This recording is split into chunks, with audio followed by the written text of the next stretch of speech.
আগামী 28 ফেব্রুয়ারি আকাশে ঘটতে যাচ্ছে এক বিরল ঘটনা, যা কয়েক যুগ পর পর একবার করে আমাদের সামনে আসে। এদিন আপনি আকাশে খালি চোখে দেখতে পারবেন 5টি গ্রহ।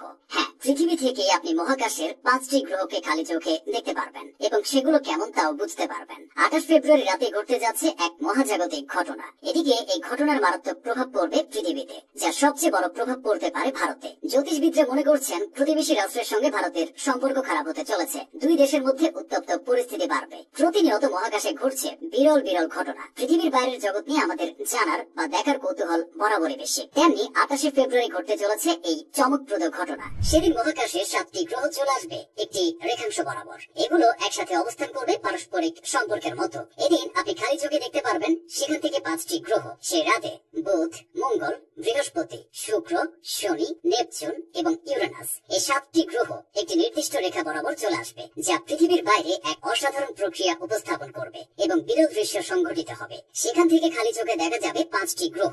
সেগুলো হলো বুধ, মঙ্গল, বৃহস্পতি, শুক্র ও শনি। অর্থাৎ 28 তারিখ আপনি 5টি গ্রহ খালি চোখে দেখার সুযোগ পেতে পারেন। তবে আপনি যদি টেলিস্কোপ ব্যবহার করেন তাহলে 7টা গ্রহের সবগুলোই দেখতে পারবেন। সেদিন সূর্যাস্তের পরপরই এগুলো একটি সমরেখায় চলে আসবে। সাধারণত জানুয়ারি ও ফেব্রুয়ারি মাসের রাতের আকাশ পরিষ্কার থাকলে বুধ ছাড়া সবকটি গ্রহই পৃথিবী থেকে দৃশ্যমান হয়। একে গ্রহের কুচকাওয়াজ বলেও ডাকা হয়। তবে 28 ফেব্রুয়ারি আবহাওয়া পরিস্থিতি ঠিক থাকলে একসঙ্গে সবগুলো গ্রহকেই পৃথিবী থেকে দেখা যাবে। কেবল ঘটনাক্রমে এগুলো তাদের কক্ষপথের এই অবস্থানে থাকে। যদিও কোনো কোনো বিজ্ঞানীর দাবি সব গ্রহ একই রেখায় আসার কারণে পৃথিবীর উপর প্রভাব পড়তে পারে। জার্মানির হেলমহোল্টজ জেনট্রামের পদার্থবিদ ফ্র্যাঙ্ক স্টেফানি মনে করেন শুক্র, পৃথিবী ও বৃহস্পতির সম্মিলিত জোয়ার ভাটার শক্তির মধ্যে এর উত্তর পাওয়া যেতে পারে। এছাড়া স্টেফানের হিসাব নিকাশ অনুসারে শুক্র, পৃথিবী ও বৃহস্পতি গ্রহ একই সরল রেখায় আসার কারণে সৌর কার্যকলাপের সময়কাল 11.07 বছর হবে, যা আমাদের দেখা সৌরচক্রের দৈর্ঘ্যের প্রায় সমান। তবে এই ধারণার ব্যাপারে সবাই একমত নন। অন্যদিকে 7টি গ্রহ